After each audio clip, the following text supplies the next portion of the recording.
Good morning and happy Wednesday and happy New Year's Eve, security gang. Welcome back to the CyberHub Podcast. My name is James Azar. I'm the host. I'm also a Chief Information Security Officer by trade.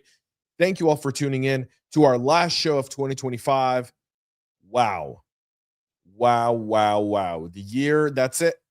Tonight at midnight and shortly around the world, it'll be 2026. This show's live this morning. It's 9 a.m. Eastern, meaning it's still not midnight anywhere else in the world yet, although Australia is quickly creeping up to that. So please tell us what the future is like, Australia, although I don't want to know about your future specifically. We've got a packed show today, even though it's New Year's Eve, even though it's slow. The European Space Agency is confirming a breach. Two U.S. experts, we're going to say experts, plead guilty to aiding Black Cat, a shy Hulu supply chain, fueled the trust wallet heist we talked about yesterday. Azure clawing back from a global meltdown. Intellexa sanctions. There's a twist there. We'll get into that. Critical IBM API Connect authentication bypass, an AI enhanced cryptor, and Disney's $10 million fine, as well as the $1 billion M&A wave that turned 2025 into a year that every cybersecurity entrepreneur and CISO is looking at and going like, wow, oh wow. So all of that is on today's show. I will preface before we get started that I will be dropping an article and an episode Saturday. Typically, our Saturday episodes are always first exclusive to our CyberHub Podcast members on cyberhubpodcast.com. However, the exception to this is on Saturday morning, we'll be dropping our 2025 kind of summary. It'll be in video format and written format. It'll only be available in two places, YouTube and cyberhubpodcast.com. So if you're not in either of those, you won't see it. So go make sure to subscribe there now. Join me for a coffee cup cheers this morning. Got my double espresso here, Lavazza. It's just, I wish I could show you the foam in here because it's just gorgeous. Coffee cup cheers, y'all. The Italians would be proud of this espresso. All right, let's get into the European Space Agency now. Space Agency confirming the breach after attackers offer data for sale. Here's why this matters now, because the European Space Agency is now validating an intrusion after a seller is advertising their data online. Even if the mission systems were segmented, stolen staff, contractor, and partner records could supercharge a whole bunch of stuff for the European Space Agencies, like spear phishing, vendor impersonation, and even follow-on access to suppliers, which is going to be a headache for everyone within that environment and supply chain. The agency is still conducting a forensic investigation and is working on securing the compromised devices. Those are not done. All relevant stakeholders were informed according to ESA, and they will provide further updates as soon as the information becomes available. The ESA response comes after an online attacker with the moniker 8.8M claimed on Breach Forum cybercrime website that they hacked the agency on December 18th and stole 200 gigabytes worth of data, offering out to sell. So it'll be very interesting on this one. And again, the Europeans are having a rough time. They're having a rough time because they've regulated cyber so tight for companies there. And yet they're not really actively doing anything to prevent cyber crime and a lot of the subsequence of cybercrime that occur within their own territory. I was on a call, and I'll share this. I was on a call about a month ago with a lot of intel individuals in the US and some of our allies. And the amount of physical attacks that follow cyber is insane in Europe. I mean, those numbers are mind-boggling. The fact that some cybercrime gangs and nation states are hacking organizations and governments in Europe. They're then mobilizing, based on that data, they're then mobilizing local gangs to go do specific tasks there, whether it be actual theft, like physical theft of money or equipment or anything else, to sabotage anything in the middle. The Europeans are sleeping at the wheel. And if they don't wake up, they're going to have a really, really rough reality in 2030. really rough reality, because at some point you're going to get cut so many times that you can't stop the bleeding. They're almost there. Okay, we'll move to this one, because this is the line that many cybersecurity practitioners often kind of in your mind at times play with. This one is significant. 2 former employees have now pled guilty to assisting Black Cat and Alpha V ransomware attacks in their official duties.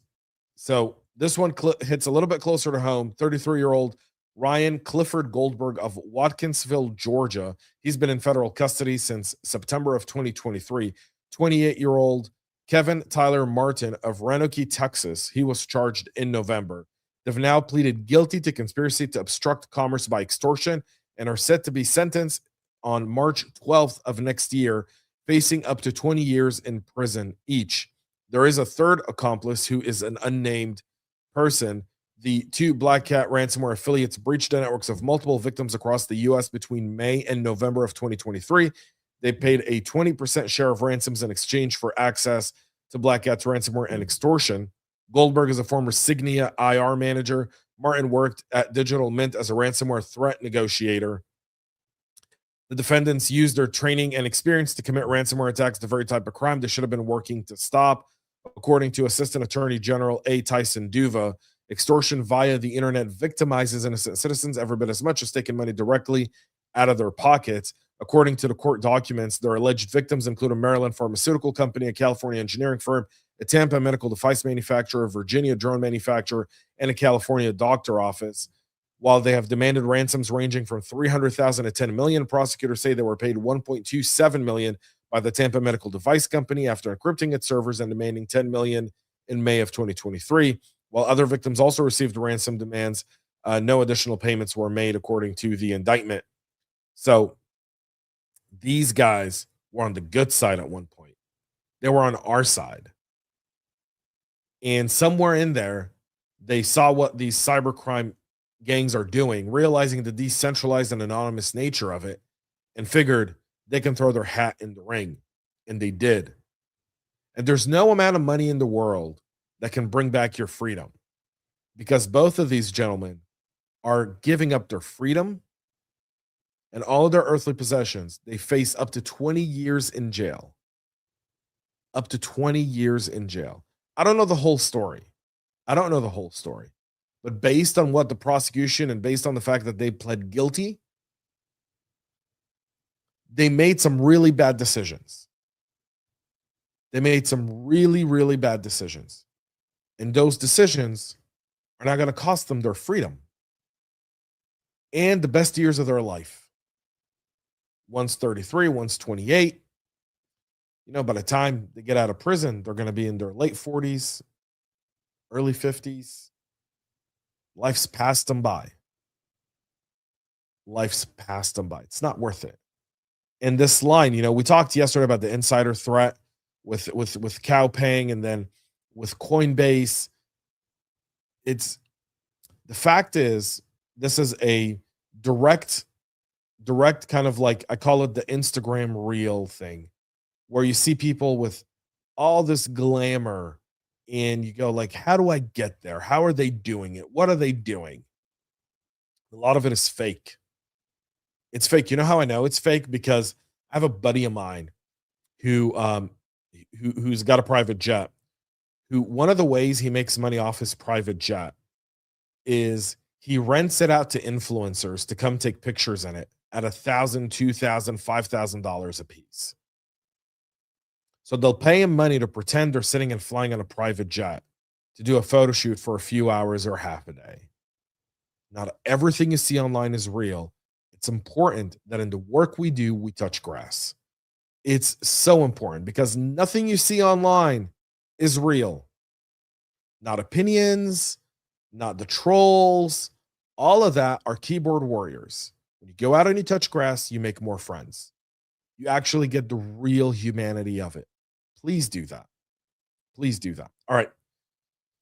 We'll continue. Shehalu 2.0 is now being attributed to the supply chain attack that impacted Trust Wallet yesterday and led to $8.5 million of cryptocurrency. We said yesterday on the show was $7.7 million. It's now $8.5 million. They're finding more and more wallets being drained there and more money being claimed. The points and dependency update chain from the Shea Halud enabled the data theft. We did a whole episode on it. I actually had a few experts on the show, and there's a whole reel and a 5-minute short on this in our YouTube library around Shea Halud and what that actually means. You should go and check it out there if you haven't, and we'll reference it at cyberhubpodcast.com. I'll put the link there as well. So Shea Halud enabled data theft and malicious signing prompts that drained over 2,000 wallets. It's the developer ecosystem problem in our plain sites, folks, and it's going to chase us into 2026. Tool chain, keys, money for users. Hardware wallets for real balances, revoke. You want to be revoking your stale token approvals. Never store seed phrases and cloud notes or screenshots. For engineering, you need to pin and lock your dependencies. You should mirror registries privately, require signed updates and reputation checks in the CI. Rotate any secrets dev wallets that touched compromised tooling in order to build some resiliency there. So yesterday, I was speaking to a friend of mine in Israel. Shout out to Demi from Panarrays. Sent me an article. He goes, dude, communications is down in Israel. Everyone's saying cyber tech. It's not. It's a DNS thing. It was a DNS thing. So Azure is back up after a global meltdown that led to a broad Azure outage that took down compute and SaaS dependencies before recovery even started. This one impacted some of the telecoms in Israel, including Partner and Hot. Both of them are telecom companies and mobile communication providers. That was a total blackout that started impacting communication. The service was down for approximately 2.5 hours, I'd say, more or less. They got it resolved. There was some stuff there, but it was a DNS issue. But again, it's just showing you these DNS issues. They continue to happen. Maintaining our network is rough. And these cloud providers don't understand the load that's coming. And now with AI, these loads are getting even larger for these cloud providers and this infrastructure. And I think our infrastructure can't handle it, which is why we're seeing a lot of these DNS issues now happening. I could be wrong here, and I'm happy for any feedback on it. All right. U.S. Treasury is removing the Intellexa executives from sanctions after the spyware vendor removal after a prior designation as a policy swerve with procurement and expert control ripples.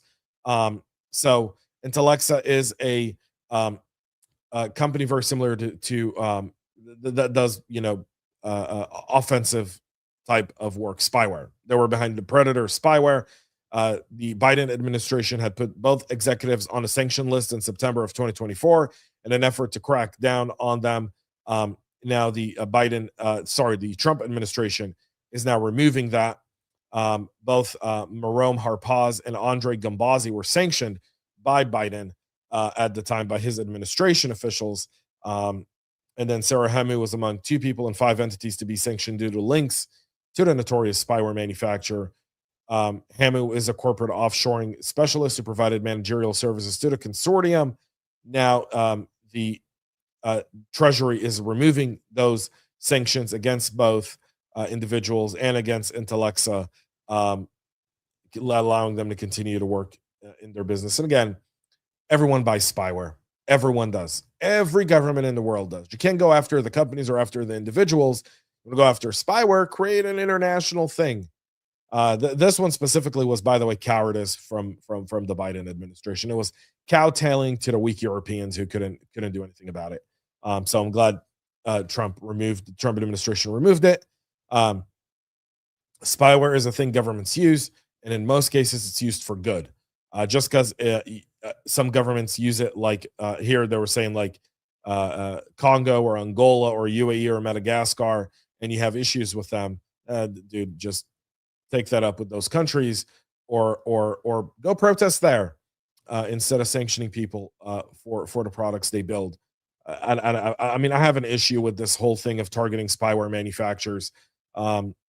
It's needed because as someone who spent time in Intel, I can tell you it's needed. It saves lives every day.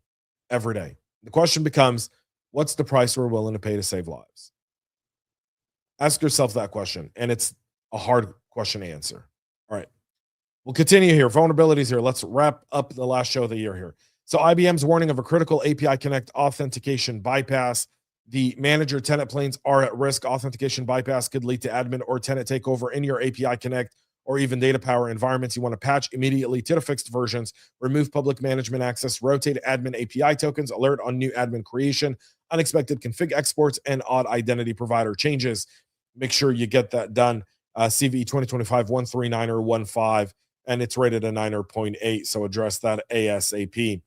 Threat actors are advertising AI-enhanced metamorphic cryptors in the cybercrime marketplaces now. Payloads mutate on the fly to evade signatures and static sandboxes. You should expect lower hash-based hit rates and more LOL bins and process chains abuse, so monitor those. Lean on behavioral detection like Office and Archiver, WScript, Meshed Up PowerShell, and Run DLL32. Block any unsigned scripts or macros by policy. Detonate suspicious files in isolated sandbox, and tune EDR for tamper attempts. All of that goes a long way. Disney, for their end, are going to pay a $10 million civil penalty for COPA violations, and that's specifically for Children's Online Privacy Protection Act by mishandling and mislabeling videos and allowing data collection for targeted advertising. Again, from a compliance perspective, you want to understand what they admitted to, what they say they won't do, and make sure you're not doing it in your own business. If you deal with children and if COPA is applicable to you, it's not to many, but it is to some. And so that's something very, very interesting. Finally, 8 deals, there's a bunch of these, but 8 deals that knocked us out the ballpark in 2025 in cyber. 420 M&A deals were categorized by Security Week. That's slightly more than there were in 2024.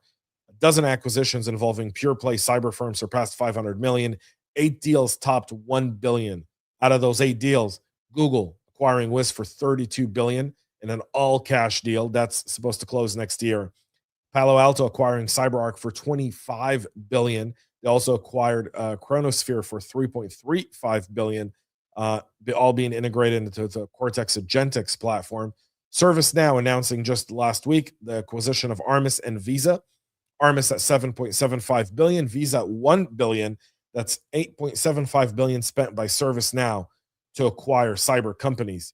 Francisco Partners acquiring Jamf for 2.2 billion. Francisco Partners is a PE firm, so Jamf getting acquired by a PE firm. Veeam acquiring Security AI for DSPM. That's a $1.725 billion deal. And Proofpoint acquired Hornet Security for 1.8 billion in a move to dominate the European Microsoft 365 market, adding 200 million in their in ARR in their portfolio. Obviously, Mitsubishi acquired Nozomi. It's 883 million in cash, just under 1 billion, but still a big deal. And Mitsubishi was one of the original investors there, so they're just taking 100% ownership. That's it for the show. 2025 is a wrap, folks. In just 15 hours, we'll be marking the calendars, celebrating the new year. And I got to tell you, I hope 2026 is better than 25 in many ways. I'm hopeful that as a community, as a cyber community, we can continue to touch grass, build more bridges across our community, and really bring about a change in fighting cybercrime from a policy perspective, from a DC perspective, as well as from an organizational perspective. To all of y'all that have been part of the CyberHub podcast this year, thank you. Thank you so much for being part of what this show has meant to me and everyone who's been a part of it for the last 7-8 years.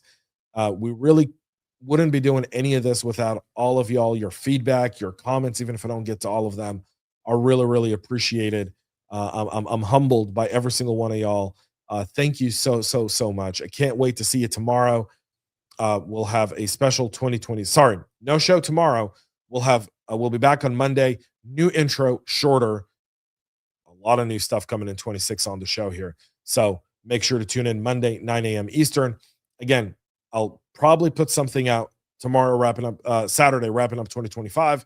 That'll be available only on YouTube and cyberhubpodcast.com. Thank you all for watching. Thank you for tuning in. Have a great rest of your day. Happy New Year, and stay cyber safe. We love feedback, so make sure to connect with us on social media and subscribe to our podcast on your favorite podcast listening platform.